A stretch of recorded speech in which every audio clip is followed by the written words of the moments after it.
Building a permanent human settlement in a hostile environment is a mathematical nightmare. For a colony to survive its first century, it has to maintain perfect operational stability while surrounded by total chaos. Every early civilization faces three immediate, lethal threats. First, internal succession disputes, fracturing leadership. Second, the rapid depletion of resources. Third, hostile neighbors exploiting unprotected borders. If a founder fails to solve even one of these, the colony collapses. In the book of Genesis, Abraham is navigating exactly this fragility.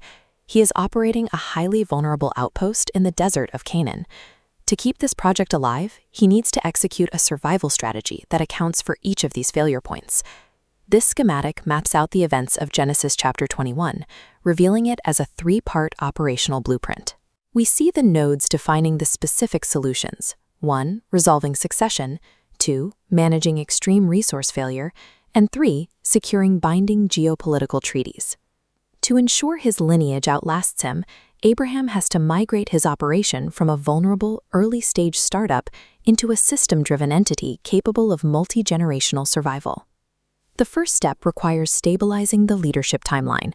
This happens when Sarah gives birth to Isaac. He arrives at the exact set time recorded in the mission's promise, born to an aged Abraham and Sarah to serve as the designated legacy for the entire operation. But this new heir immediately creates a systemic conflict. Ishmael, the teenage son born to Hagar, introduces friction. By repeatedly mocking the younger child, he creates a competing claim that threatens the stability of the primary leadership timeline. Looking at this timeline graphic, we see Sarah's solution. She demands a hard fork. In network architecture, a hard fork is a permanent divergence in a system that forces a complete split. She requires the removal of the conflicting lineage to protect the operational reality of the Isaac timeline. God issues a direct system override, confirming Sarah's demand. He explicitly approves this separation, while simultaneously guaranteeing that the newly exiled branch will scale into its own large parallel nation. Abraham executes the expulsion immediately. The next morning, he sends Hagar and Ishmael away, with strictly limited resources. When a project faces internal fracture, severing a conflicting component is often the only logistical way to prevent the total collapse of the core mission. In the wilderness of Beersheba, the exiled branch is instantly tested. The limited inventory they carried, that single bottle of water, is spent, and the local supply remains at zero. The system hits a point of critical failure. Hagar anticipates the boy's death. Unable to watch, she abandons him under a shrub and moves away to weep as their localized resources are fully exhausted. At the moment of total breakdown, the text describes an intervention. The angel of God responds directly to the boy's voice, issuing a survival patch to keep the parallel timeline from being deleted. Hagar's eyes are open to a new reality. As you can see in this biometric HUD overlay mapping the terrain, she discovers a hidden well that saves the exile timeline. Powered by this new infrastructure, Ishmael adapts to the environment. He secures his position in the outer rim of Paran, thriving as an archer and securing an external alliance through marriage into the land of Egypt.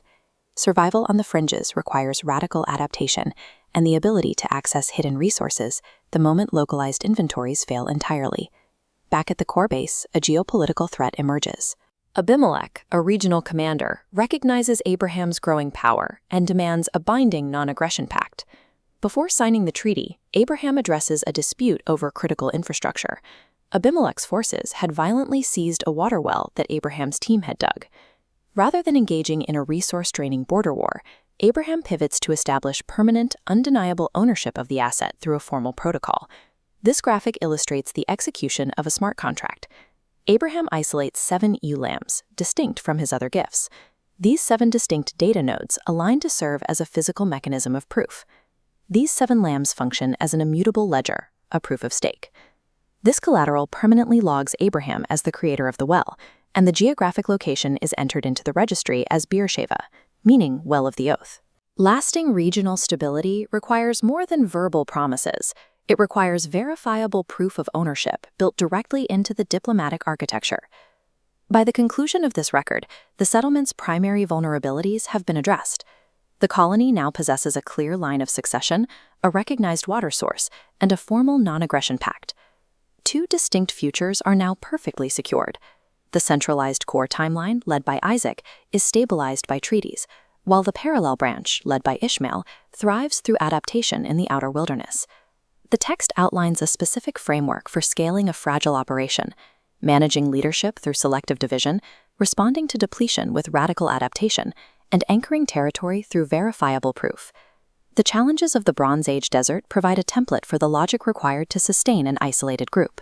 Managing succession, scarce resources, and external threats are logistical hurdles that must be solved before any settlement can achieve long-term stability. Genesis 21 is not merely a collection of ancient events. It is a hyper-rational record of the protocols used to move a fragile outpost toward the status of an enduring empire.